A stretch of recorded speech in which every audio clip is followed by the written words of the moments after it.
Hi friends, எல்லாருக்கும் வணக்கம். இன்றைக்கி டாமுக்காக வாங்கின ஒரு ப்ராடக்ட்டை தான் பார்க்க போகிறோம்.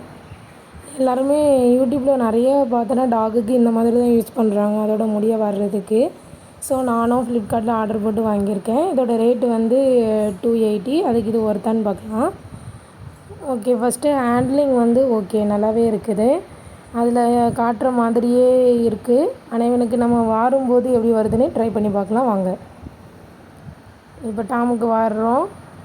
அவன் ஏதோ புதுசாக இருக்குது அப்படின்னு சொல்லிட்டு அதிசயமாக பார்த்துக்கிட்டு இருக்கான். அவங்களுக்கு ஹார்டிங்காகவும் இருக்காதுன்னு நினைக்கிறேன். ஸோ ட்ரை பண்ணி பார்க்கலாம். இப்போ முடித்தாச்சு. இப்போ எனக்கு கொஞ்சம் கம்மியாகவே முடி வந்திருக்கு. ஸோ அதனால் இதில் கொஞ்சம் கம்மியாக தான் முடி வருது. ஸோ இது ஒர்க் அவுட் ஆகுது. இந்த ப்ராடக்ட் ஒர்த்தா இல்லையானே மறக்காமல் கமெண்ட் பண்ணிவிட்டு போங்க. அதே மாதிரி உங்களோட டாகுக்கும் வாங்கி யூஸ் பண்ணிக்கோங்க. பாய்.